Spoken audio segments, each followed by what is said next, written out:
ప్రతి Indian student only visa వచ్చి అక్కడ ల్యాండ్ అయ్యేంత వరకే ఆలోచిస్తున్నారు. ఆఫ్టర్ ల్యాండ్ అయిన తర్వాత ఇంకొక నరకం కనిపిస్తుంటుంది. ఇక్కడ కాలేజ్లో జాయిన్ అయిన తర్వాత కోర్స్ పీరియడ్ వరకు ఎలాంటి ఇబ్బంది రాదు అని అనుకుంటే కూడా ప్రాబ్లమే. అక్కడ కోర్స్ టైం పీరియడ్లో ఉన్నప్పటికీ మీరు అక్కడ ఉన్న గన్ కల్చర్ని అండ్ వాళ్ళు పెట్టే టార్చర్ని, రేసిజంని ఫేస్ చేయాల్సి వస్తుంది.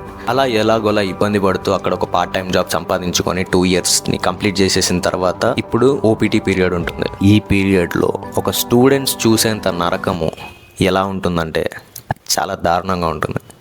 ఎందుకంటే ఒకవైపు జాబ్ ప్రెషర్, ఇంకోవైపు లోన్ ప్రెషర్, ఇంకోవైపు టైం అయిపోతూ ఉంటుంది. పాస్కల్స్ లాలో ఒక ఆబ్జెక్ట్ మీద అన్ని వైపుల నుంచి ప్రెషర్ వస్తే ఎట్లా ఉంటుందని చూపిస్తారు కదా, సేమ్ అదే ప్రెషర్లో ఉంటారనమాట ఆ స్టూడెంట్స్.